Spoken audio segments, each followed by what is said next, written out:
Assalamualaikum warahmatullahi wabarakatuh. Ibu-ibu, selamat bertemu kembali dengan saya. Dalam kesempatan ini kita akan bersama-sama mempelajari tentang komunikasi terapeutik. Dalam kesempatan ini kita akan melakukan sharing beberapa materi dengan menggunakan media video ya ibu-ibu ya. Mohon dipahami karena situasi kita yang masih belum memungkinkan. Baik, tentang komunikasi terapeutik, kita yang pertama akan pelajari tentang pengertian.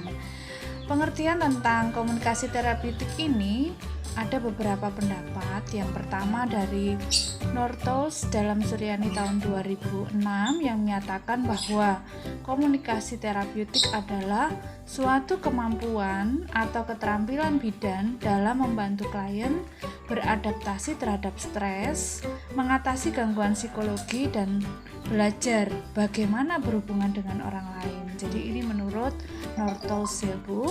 Kemudian yang kedua dari Stewart tahun 98. Menurut Stewart, komunikasi terapeutik adalah hubungan interpersonal. Kita mengingat kemarin hubungan interpersonal adalah hubungan antara satu orang dengan orang yang lain ya Bu ya. Interpersonal dalam hal ini adalah antara klien dengan bidan.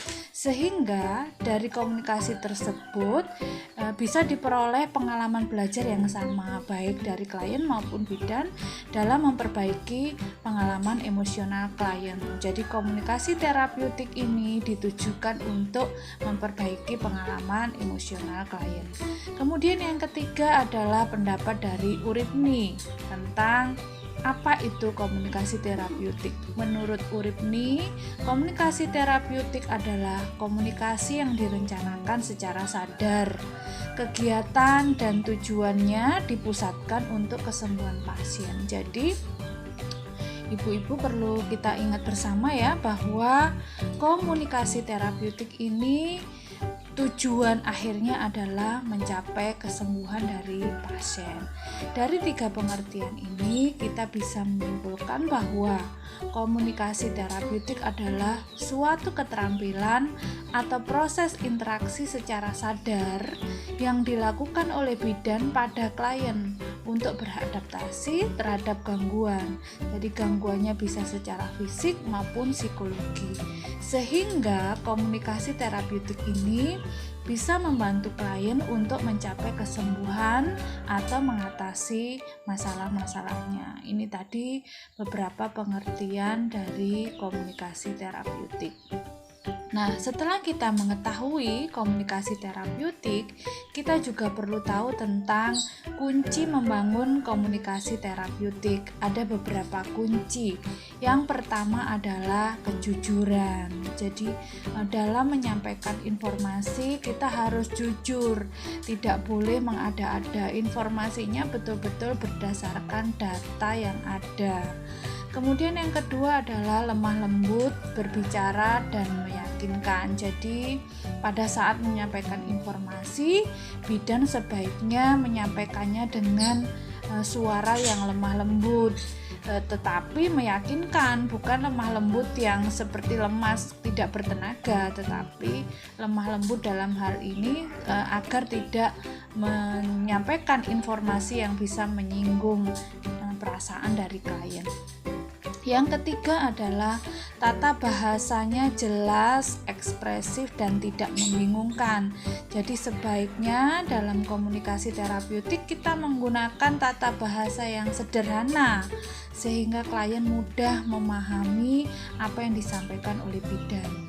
Selanjutnya kunci yang keempat adalah bersikap positif dan penuh harapan ke depan. Nah, sikap positif dari bidan ini bisa mempengaruhi klien supaya dia memiliki harapan yang lebih positif terhadap kesembuhannya. Kemudian selanjutnya kuncinya adalah empati. Jadi bidan harus bisa memposisikan diri terhadap kondisi klien sehingga kita bisa ikut merasakan kondisi yang sedang dialami. Apabila kita memiliki rasa empati, kita bisa memberikan solusi alternatif pemecahan masalah sesuai dengan situasi dan kondisi yang dialami oleh klien. Selanjutnya, kunci komunikasi terapeutik adalah memberikan sikap hormat kepada klien. Jadi, pada saat menyampaikan informasi, kita harus tetap bersikap hormat agar klien tidak merasa diremehkan, tetapi tetap merasa dihormati. Kemudian selanjutnya adalah responsif dan peka, mengerti perasaan orang lain. Jadi kita dalam menyampaikan informasi mungkin kita perlu menyesuaikan dengan situasi. Kalau sedang kondisinya tidak memungkinkan, mungkin kita tunda dulu informasinya agar kita bisa menjaga perasaan orang lain tersebut. Dan yang terakhir adalah tidak terpengaruh masa lalu.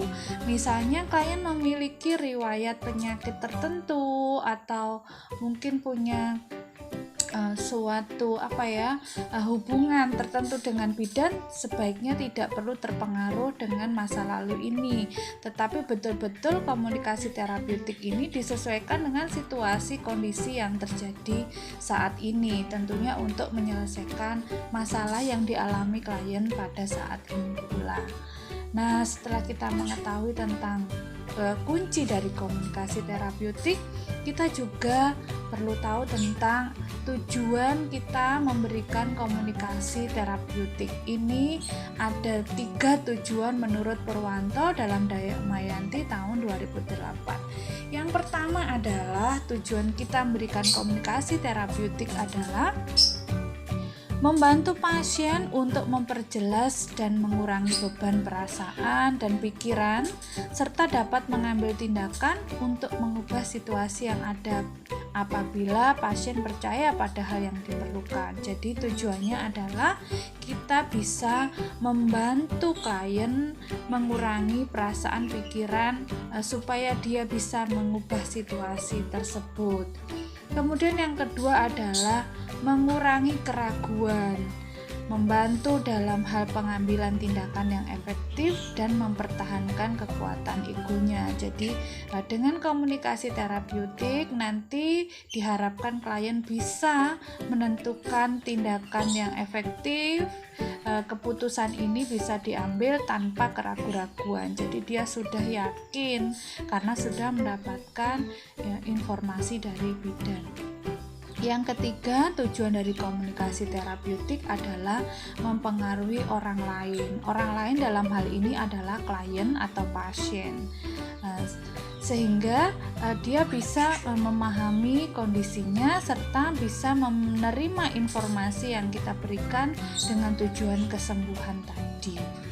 Itu tadi 3 tujuan dari komunikasi terapeutik. Selanjutnya adalah syarat komunikasi terapeutik. Ada 2 syaratnya. Yang pertama adalah komunikasi terapeutik ini semestinya ditujukan untuk menjaga harga diri. Jadi harga diri siapa? Harga diri dari pemberi pesan maupun penerima pesan. Jadi dalam melakukan komunikasi terapeutik sebaiknya tidak terjadi satu hal yang menyinggung baik terhadap klien maupun pemberi pesan. Jadi informasi yang disampaikan harus betul-betul dikoreksi supaya tidak terjadi kesalahpahaman. Yang kedua syaratnya adalah komunikasi yang diharapkan adalah yang bisa menciptakan saling pengertian. Nah, untuk bisa menciptakan suasana saling pengertian ini, syaratnya adalah harus dimulai terlebih dahulu dengan memberikan sarana, dimulai lebih dahulu suatu pendekatan ya, sehingga timbul satu rasa saling percaya antara klien dan penyedia layanan sebelum penyedia layanan memberikan informasi maupun masukan atau saran. Nah, ini beberapa prinsip dari komunikasi terapeutik. Ada 12 prinsip. Yang pertama adalah bidan harus mengenal dirinya sendiri, yang berarti menghayati, memahami dirinya serta nilai yang dianut. Nah, sebelum bidan memberikan komunikasi, informasi yang tujuannya adalah untuk menyembuhkan klien, bidan harus mengenal dulu siapa dirinya. Sebelum ini kita sudah mempelajari tentang konsep diri ya. Jadi kita harus tahu dulu kita termasuk kriteria yang mana, apakah termasuk individu yang terbuka atau yang tertutup gitu ya. Nah, sebaiknya seperti yang kita pelajari kemarin, sebaiknya kita menjadi individu yang terbuka supaya kita bisa menerima beberapa informasi dan sifatnya tidak subjektif tetapi berdasarkan data-data yang kita peroleh. Kemudian yang kedua, komunikasi yang bersifat saling menerima. Jadi ini harus terjalin antara bidan dan klien, harus saling menerima, saling percaya, tidak ada kecurigaan. Oh, ini informasi yang disampaikan klien bohong misalnya. Kita tidak boleh ada rasa saling tidak percaya. Jadi harus ada rasa saling percaya. Jangan sampai klien sampai timbul kecurigaan. Oh, ini Bu Bidan ini menganjurkan saya seperti ini supaya menguntungkan dia misalnya. Hal ini tidak boleh terjadi. Oleh karena itu harus dijalin, tadi sudah kita pelajari di awal, kita harus menjalin hubungan saling percaya. Kemudian yang ketiga prinsipnya adalah bidan harus menyadari pentingnya kebutuhan pasien baik fisik maupun psikologis. Jadi sebagai bidan kita tahu bahwa manusia memiliki kebutuhan biopsikososial spiritual. Oleh karena itu bidan harus tahu betul kebutuhan dari klien ini apa, dengan masalah-masalah yang sedang dia alami, kemungkinan kebutuhan yang dia perlukan apa gitu ya, sehingga bisa memberikan masukan, saran, informasi yang tepat sesuai dengan kebutuhan klien. Yang keempat, menciptakan suasana yang memungkinkan seorang pasien bebas dari rasa takut. Nah, klien ini pada saat sakit biasanya kan dalam posisi lemah, jadi dia memiliki rasa takut dalam hal menyampaikan pendapat mungkin, sehingga dia tidak jujur, tidak apa adanya. Nah, apabila terjadi situasi seperti ini, nanti bisa memungkinkan informasi, saran, solusi itu tidak tepat karena sebetulnya mungkin ada hal-hal yang ditutupi oleh klien. Oleh karena itu, bidan harus bisa menciptakan suasana supaya klien itu merasa tidak takut, bisa menyampaikan apa adanya masalah yang sedang dia hadapi. Yang kelima adalah memotivasi pasien untuk mengubah sikap atau perilaku sehingga mampu memecahkan masalah sendiri. Nah, memang sebaiknya klien, pasien itu mengambil keputusan sendiri. Nah, kita sebagai bidan berfungsi sebagai fasilitator yang tugasnya adalah memberikan motivasi untuk bisa menentukan atau memecahkan solusi masalahnya sendiri sesuai dengan situasi, kondisi, dan kebutuhan yang dia perlukan. Yang keenam, bidan mampu menguasai perasaan sendiri baik suka maupun duka. Nah, ini bidan harus bisa mengontrol dirinya. Jadi dalam memberikan komunikasi terapeutik tidak boleh berdasarkan suka atau tidak suka terhadap klien, tetapi benar-benar untuk tujuan kesembuhan. Nah, ini harus bisa menguasai perasaannya. Jangan sampai kita bersifat subjektif terhadap klien. Oh, ini mantan musuh saya misalnya. Oh, ini orang dengan status pendidikan yang kurang, dia akan cenderung mengambil keputusan yang tidak tepat. Tidak boleh seperti itu. Jadi kita harus berpikir positif dan objektif. Kemudian yang ketujuh adalah mampu mempertahankan konsistensinya. Nah, ini satu keputusan itu yang sudah diambil tentunya berdasarkan beberapa permasalahan yang dialami, kemampuan untuk mengatasi masalah. Jadi, apabila satu keputusan sudah diambil tentunya harus konsisten untuk menjalani misalnya satu terapi, misalnya sudah setuju untuk melakukan satu pemilihan alat kontrasepsi, misalnya konsisten. Kalau misalnya minum pilihannya misalnya ya, satu keputusan akan minum pil, konsistensinya adalah harus minum pil setiap hari. Nah, ini harus bisa mempertahankan konsistensinya. Kemudian akan melakukan kunjungan setiap bulan. Nah, ini pada saat follow up kunjungan ya bidan harus konsisten ada di tempat dan klien juga konsisten datang pada jadwal yang sudah ditentukan. Kemudian yang kedelapan, memahami betul arti empati sebagai tindakan terapeutik. Nah, jadi bidan tadi sudah saya sampaikan harus memiliki sifat empati supaya bisa memberikan solusi sesuai dengan situasi kondisi pasien, karena bidan menempatkan diri di posisi klien dengan situasi atau permasalahan yang sedang dihadapi. Kesembilan, prinsip komunikasi terapeutik adalah kejujuran dan keterbukaan. Ini merupakan dasar dari komunikasi terapeutik. Tadi juga sudah saya singgung bahwa sebaiknya adalah jujur menyampaikan apa adanya ya. Baik dari klien maupun bidan harus jujur. Apabila klien memang memiliki masalah, sebaiknya riwayat penyakit misalnya, klien harus menyampaikan pernah menderita penyakit apa, misalnya harus terbuka supaya tidak terjadi kesalahan dalam pemberian terapi, tidak terjadi kesalahan dalam pemberian informasi. Termasuk bidan ya harus jujur dalam memberikan informasi tentang hal-hal misalnya kondisi klien atau hal-hal yang harus dilakukan klien supaya tidak terjadi kesalahan tadi.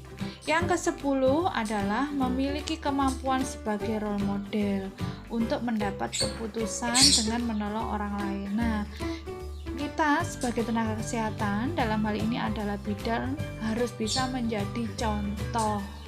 Nah, apabila kita tidak bisa memberi contoh, maka klien akan susah mengikuti apa yang sudah kita sampaikan. Misalnya, sebaiknya ibu mengkonsumsi makanan yang sehat gitu ya. Nah, bagaimana bidan mau menyarankan orang lain untuk makan sehat apabila ternyata bidannya sendiri tidak menunjukkan mengkonsumsi makanan sehat? Maaf, mungkin dari tampilannya nampak obes misalnya seperti itu ya. Apabila bidan menyarankan ibu sebaiknya ber-KB, ternyata mungkin dirinya sendiri tidak ber-KB, atau ada yang menyarankan jangan merokok, ternyata perawatnya sendiri merokok. Nah, ini akan menimbulkan ketidakpercayaan klien, sehingga kita harus bisa menjadi role model supaya klien yakin dalam menentukan satu keputusan. Yang ke-11 adalah berpegang pada etika serta dalam mengambil keputusan berdasarkan prinsip kesejahteraan manusia. Jadi, ketika kita memberikan informasi, melakukan satu komunikasi, kita harus tetap berpegang pada etika, harus sopan santun, harus menghargai sesuai dengan peraturan perundangan yang berlaku. Jadi kita tidak boleh menyarankan hal-hal yang mungkin itu melanggar dari undang-undang atau etika.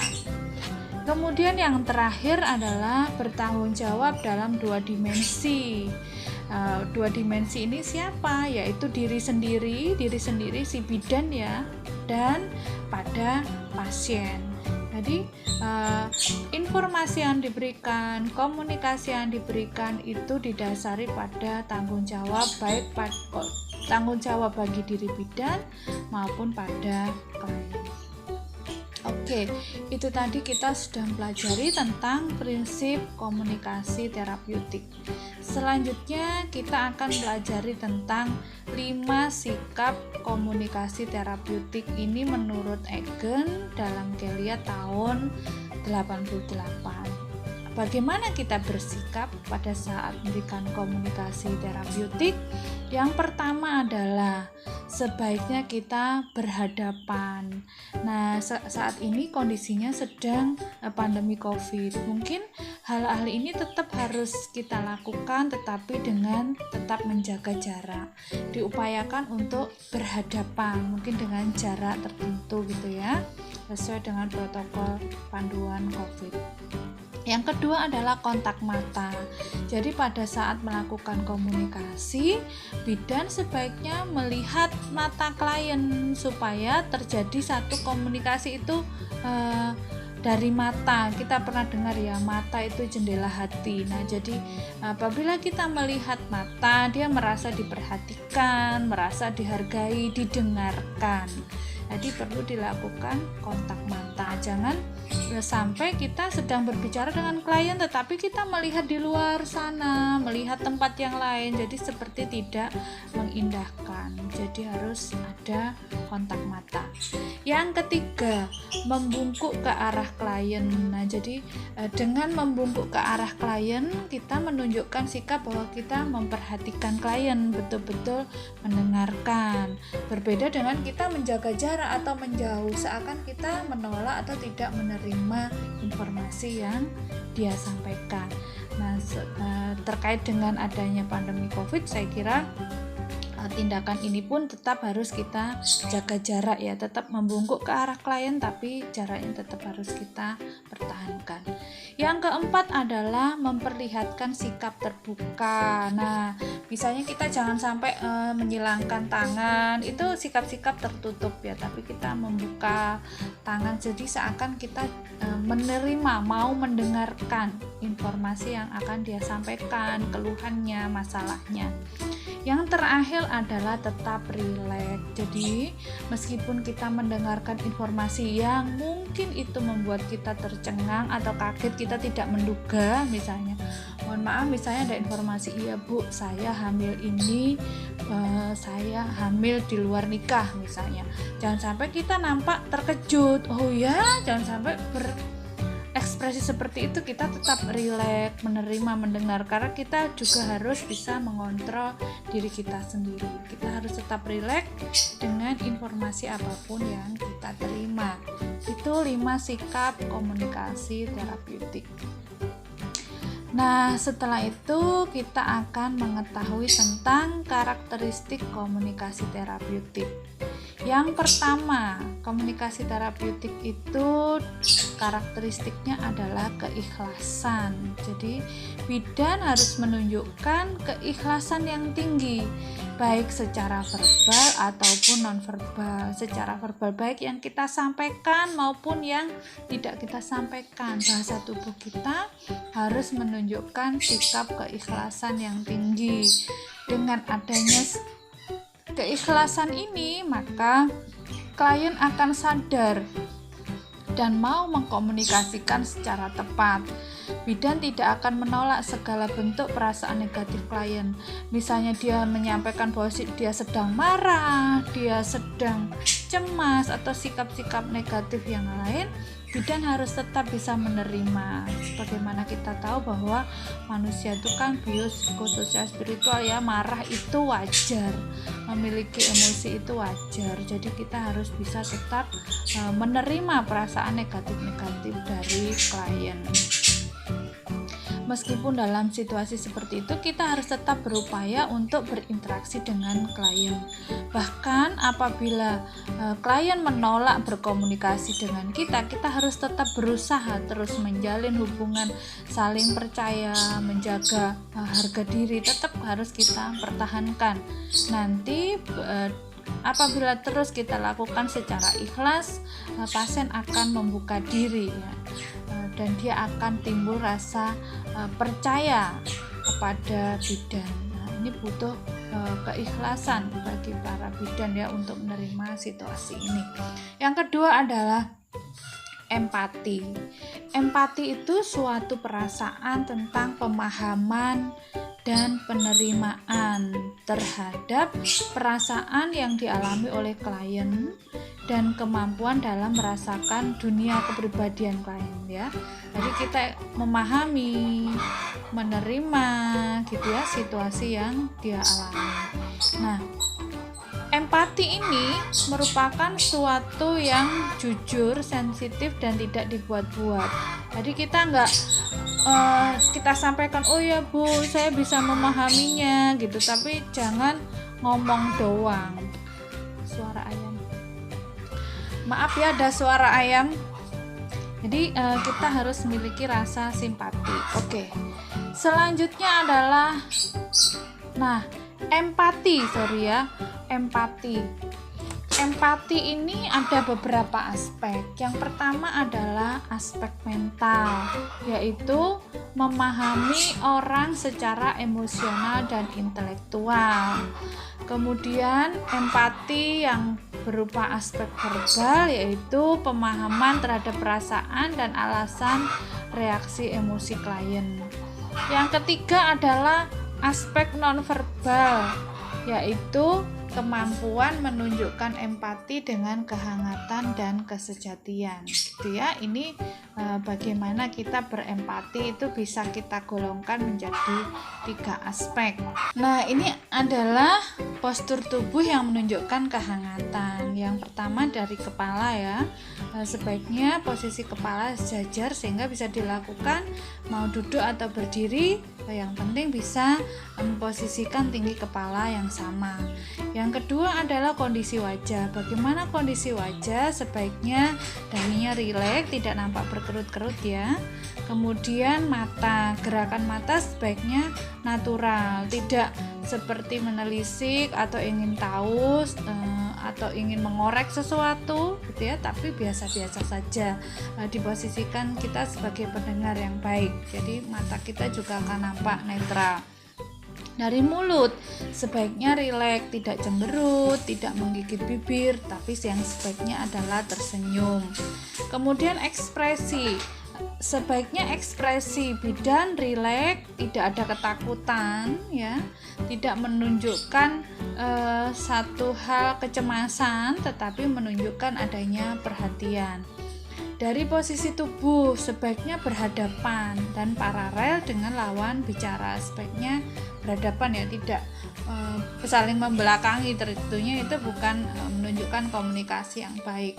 Kemudian bahu sebaiknya mudah digerakkan, tidak tegang ya, tidak kayak siap gerak gitu ya, tapi rileks saja, mudah digerakkan ya. Lengan juga mudah digerakkan, tidak berpegangan sesuatu, karena kalau berpegangan sesuatu itu nampak suatu hal yang dicemaskan sehingga dia harus mengumpulkan kekuatan dengan memegang sesuatu. Jadi sebaiknya tidak berpegangan dengan sesuatu. Kemudian tangan tidak menggenggam, tidak menggenggam di antara kedua tangan, itu pun menunjukkan satu hal yang kurang terbuka ya. Sehingga hal ini tidak disarankan. Posisi dada sebaiknya nafas tidak tampak menelan, jadi pernafasan harus diatur ya, tidak menunjukkan kegugupan. Kaki tampak nyaman dan tidak menendang, kakinya nggak perlu digerak-gerakkan, jadi harus rileks, santai gitu ya. Telapak kaki tidak mengetuk-ngetuk, tidak sambil gerak-gerakkan telapak kaki. Nah, itu tadi adalah postur tubuh yang menunjukkan kehangatan. Kemudian selain itu ada hal-hal yang merusak kehangatan. Yang pertama adalah melihat sekeliling pada saat berkomunikasi dengan orang lain. Nah, berkomunikasi dengan siapa tapi melihatnya kemana gitu ya, itu akan merusak kehangatan. Mengetuk dengan jari, mengetuk-ngetuk jari ya, sambil mengetuk-ngetuk apa, itu juga mengganggu bagi klien ya. Atau tiba-tiba mundur, tiba-tiba habis mendekatkan badan ya, mencondongkan badan kok tiba-tiba mundur, ada apa gitu, apakah informasi yang disampaikan tidak bisa diterima misalnya. Kemudian tidak tersenyum tapi cemberut gitu, itu menimbulkan hal yang kurang hangat. Nah, kita jangan sampai melakukan hal-hal yang merusak kehangatan ini. Karena dengan kehangatan, bidan bisa mendorong klien untuk mengekspresikan, mengungkapkan ya segala sesuatu yang dia alami, masalah-masalahnya dalam bentuk kegiatan tanpa rasa takut. Nah, suasana hangat, permisif, dan tanpa adanya ancaman itu menunjukkan adanya rasa penerimaan bidan terhadap klien, sehingga klien dapat mengekspresikan perasaannya secara lebih mendalam. Dan apabila terjadi hal seperti itu, maka bidan memiliki kesempatan untuk mengetahui kebutuhan klien yang sesungguhnya tanpa ditutupi oleh rasa takut. Jadi ini setelah kita mengetahui beberapa hal tentang komunikasi terapeutik, kita akan pelajari bersama tentang 20 teknik komunikasi terapeutik. Yang pertama adalah mendengar aktif dengan penuh perhatian. Jadi kita harus bisa menjadi pendengar yang aktif. Bagaimana caranya? Yang pertama adalah pandang klien dan keluarga saat berbicara. Kita harus melakukan satu kontak mata dengan klien ya, karena dengan mempertahankan kontak mata itu bisa memancarkan keinginan kita untuk mendengarkan. Yang ketiga, sikap tubuh kita harus dijaga supaya sikap tubuh kita menunjukkan satu perhatian kepada informasi yang disampaikan oleh klien. Selanjutnya, kita tidak menyilangkan kaki dan tangan karena sikap ini seakan kita menolak apa yang disampaikan oleh klien atau keluarga. Kemudian teknik komunikasi mendengarkan yaitu menghindari gerakan yang tidak perlu. Kita tidak perlu misalnya tiba-tiba menggaruk-garuk kepala, itu menimbulkan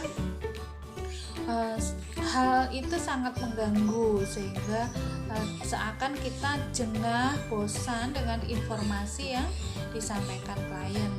Kemudian selanjutnya adalah ini yang dianjurkan, yaitu anggukkan kepala apabila klien membicarakan hal yang penting, karena dengan anggukkan kepala itu menunjukkan bahwa kita memberikan perhatian terhadap informasi yang disampaikan klien. Selanjutnya adalah condongkan tubuh ke arah lawan bicara. Dengan mencondongkan tubuh ini, kita mengekspresikan sikap yang penuh perhatian. Nah, ini tadi adalah bagaimana teknik komunikasi untuk menjadi pendengar yang aktif dan penuh perhatian. Yang kedua, menunjukkan penerimaan. Bagaimana tekniknya? Yang pertama, mendengarkan tanpa memutus pembicaraan. Jadi kalau klien ataupun keluarga menyampaikan sesuatu, kita dengarkan, kita terima semua informasinya sampai informasi yang disampaikan betul-betul sudah tuntas. Kita tidak boleh melakukan pemotongan pembicaraan apabila klien sedang menyampaikan sesuatu, karena bisa jadi mereka blocking, lupa apa yang mau disampaikan dan merasa terganggu gitu ya. Kemudian yang kedua, memberikan umpan balik verbal. Jadi setelah menyampaikan informasi, kita berikan umpan balik. Oh begitu ya Ibu, Bapak gitu ya. Umpan balik ini bisa juga kita lakukan dalam bentuk klarifikasi misalnya ya, tentang informasi yang sudah disampaikan tadi supaya tidak terjadi kesalahpahaman. Yang ketiga, memastikan bahwa isyarat verbal cocok dengan komunikasi verbal. Nah, kita juga harus melihat itu, jangan sampai kita menolak tetapi mengangguk bahasa tubuhnya. Nah, itu tidak cocok. Jadi menunjukkan sikap yang tidak konsisten, dan ini tidak menunjukkan penerimaan yang sesungguhnya. Ini sebetulnya setuju atau tidak sih dengan yang disampaikan. Itu akan menimbulkan satu pertanyaan dalam klien gitu ya, keraguan-keraguan terhadap sikap yang sudah kita tampilkan. Kemudian menghindari untuk berdebat. Apabila kita ada hal yang tidak cocok dengan apa yang disampaikan oleh klien yang tidak sepemahaman, sebaiknya kita mendengar dulu, menerima dulu ya. Ada saatnya kita harus menyampaikan informasi, tetapi kita hindari jangan sampai terjadi perdebatan. Yang ketiga, teknik komunikasi terapeutik adalah mengajukan pertanyaan yang berkaitan. Nah, dalam menyampaikan pertanyaan haruslah hal-hal yang berkaitan, jangan sampai keluar dari topik pembicaraan yang sedang dibicarakan. Nah, bagaimana untuk mendapat informasi yang berkaitan ini? Sebaiknya informasinya adalah spesifik mengenai apa yang disampaikan oleh pasien atau keluarga. Misalnya kita bisa bertanya dengan seperti ini. Tadi ibu katakan kalau anak ibu ada 3. Anak yang mana yang paling dekat dengan ibu? Nah, kita masih menanyakan dalam konteks anak gitu ya. Tidak. Jadi ada keterkaitan antara yang disampaikan oleh klien dengan pertanyaan kita gitu ya. Yang keempat, mengajukan pertanyaan terbuka. Nah, pertanyaan terbuka ini memerlukan jawaban yang luas sehingga klien bisa lebih leluasa dalam mengemukakan masalah atau perasaannya dengan menggunakan kata-katanya sendiri. Misalnya kita gunakan pertanyaan seperti ini. Coba ceritakan apa yang biasa ibu lakukan kalau ibu mengalami demam yang tinggi. Nah, dengan seperti ini kita akan bisa mendapatkan informasi yang lebih luas. Berbeda dengan apabila kita menanyakan apakah tadi ibu memberikan kompres gitu, itu jawabannya akan iya dan tidak. Tapi kalau kita tanya, coba ceritakan yang sudah ibu lakukan, mungkin dia sudah mengkompres, mungkin sudah diberikan obat, mungkin diberikan jamu, atau mungkin hal-hal yang lain yang mungkin tidak dalam sepengetahuan kita, itu bisa akan disebutkan. Yang kelima adalah mengulang ucapan klien. Kita perlu melakukan pengulangan ini untuk mendapatkan informasi yang tepat atau biasa kita sebut sebagai klarifikasi ya. Contohnya, misalnya klien mengatakan, saya semalam tidak bisa tidur Bu. Nah, Bu Bidan bisa menyampaikan, ibu mengalami kesulitan untuk tidur. Nah, ini pengulangan ini tujuannya adalah untuk mengklarifikasi informasi yang sudah disampaikan oleh klien. Yang keenam, teknik komunikasinya adalah mengajukan pertanyaan klarifikasi. Ini masih ada kaitannya ya, pengulangan tadi ya. Ini adalah pertanyaan klarifikasi, tujuannya untuk mengklarifikasi hal-hal yang belum dimengerti untuk menghindari kesalahpahaman. Contohnya apabila bidan mengatakan, apa yang ibu maksudkan tadi? Saya kurang jelas misalnya. Jadi klien bisa memberikan penjelasan, yang saya maksudkan tadi adalah bla bla bla gitu ya. Kemudian yang ketujuh adalah memfokuskan. Tujuan memfokuskan ini adalah untuk membatasi pembicaraan sehingga pembicaraan menjadi lebih spesifik. Kadang-kadang apabila kita menanyakan satu hal, tiba-tiba klien menceritakan hal-hal yang sebetulnya itu di luar dari topik pembicaraan kita. Jadi untuk itu bagaimana, apa yang harus kita lakukan? Kita bisa menyampaikan hal ini nampaknya penting, maka perlu kita bicarakan lebih lanjut di lain waktu. Jadi kalau dia ceritakan hal itu, kita tetap menghargai bahwa yang disampaikan itu sesuatu hal yang penting, namun kita tidak membicarakan saat ini, namun di lain waktu. Yang kedelapan adalah menyampaikan hasil observasi. Nah, tentunya kita dalam berikan pelayanan, perawatan pada klien kan kita melakukan observasi ya. Nah, observasi ini disampaikan tujuannya untuk memberikan umpan balik dari hasil pengamatan yang sudah dilakukan. Misalnya kita lihat ibunya kok nampak cemas, cemas gitu ya. Jadi kita sampaikan, kelihatannya ibu cemas, apa ibu merasa cemas apabila bla bla bla gitu ya. Nah, kita sampaikan hasil observasi kita supaya observasi itu yang kita sampaikan hasilnya itu betul-betul clear, memang hasil pengamatan kita dan betul itu dirasakan atau dialami oleh klien. Jadi datanya akan tepat, bukan sepihak dari hasil observasi bidan saja. Yang kesembilan, menawarkan informasi. Nah, setelah melakukan komunikasi, biasanya kita akan memperoleh data-data yang terkait dengan masalah-masalah atau kebutuhan yang sedang dialami oleh klien. Nah, setelah itu kita bisa menawarkan informasi. Tujuannya adalah untuk memberikan tambahan informasi yang merupakan bagian dari pendidikan kesehatan. Mungkin ini adalah informasi-informasi penting. Nah, itu kita tawarkan, Bu. Sebenarnya Ibu memerlukan ini, apakah perlu saya jelaskan atau kenapa kita tawarkan? Karena di era informasi yang seperti saat ini, bisa jadi sebetulnya klien itu sudah mengetahui hal-hal yang terkait dengan solusi-solusi permasalahannya. Karena itu sebelum kita berikan informasi, kita tanya dulu, sudah tahu belum tentang hal ini yang ingin kita tanyakan. Karena kalau sudah tahu, tidak perlu kita ulang lagi informasi itu, karena itu justru akan membosankan. Jadi tidak perlu kita sampaikan, kita tawarkan lebih dahulu. Yang ke-10 adalah teknik komunikasi diam. Jadi kadang-kadang kita juga perlu diam. Tidak selalu kita harus yang berbicara, ya. Kita tadi sudah mendengarkan, di mana di situ kita perlu diam. Menurut Damayanti, diam ini kapan digunakan?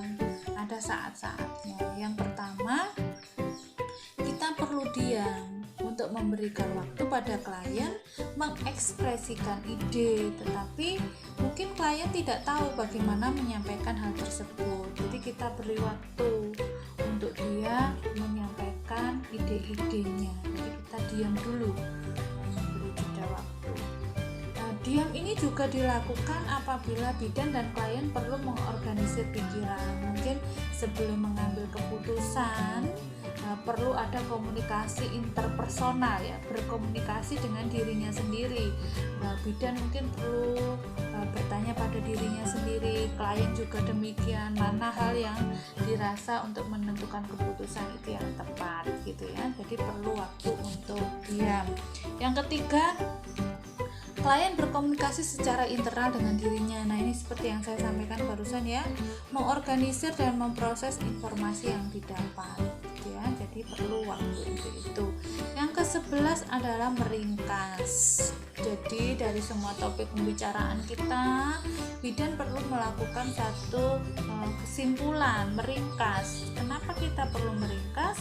Tujuannya untuk membantu bidan mengulang aspek penting yang dibicarakan untuk melanjutkan pembicaraan dengan topik yang berkaitan. Contohnya, selama 30 menit Ibu dan saya telah membicarakan tentang KB, sudah kita simpulkan ya. Nah, lalu kita akan berganti topik misalnya ya, supaya yang sudah dibicarakan tadi udah jelas apa tema dan topiknya.